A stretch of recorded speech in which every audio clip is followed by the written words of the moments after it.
আসসালামু আলাইকুম।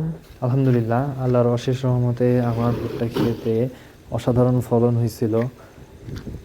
1 একর জমির ভুট্টা তুলতে আমার সময় লাগে 3 দিন। 3 দিন যাবৎ আমি ভুট্টাগুলোকে ক্ষেতের পাশেই প্লাস্টিক দিয়ে ঢেকে রাখছিলাম, যার কারণে দুর্ভাগ্যবশত আমার কিছু ভুট্টা চুরি হয়ে যায়। Bad luck. তবুও আল্লাহর অশেষ রহমতে আমার লস হয় নাই। তবুও 1 একর জমিতে আমার 28,500 টাকা লাভ হয়েছে, এতেই আমি সন্তুষ্ট। আলহামদুলিল্লাহ। এরপরে ধান লাগাবো, সবাই দোয়া করবেন আমার কৃষি খামারের জন্য। আজকের ভিডিও এই পর্যন্তই, দেখা হবে নতুন কোনো ভিডিওতে। ততক্ষণ ভালো থাকবেন, সুস্থ থাকবেন। খোদা হাফেজ।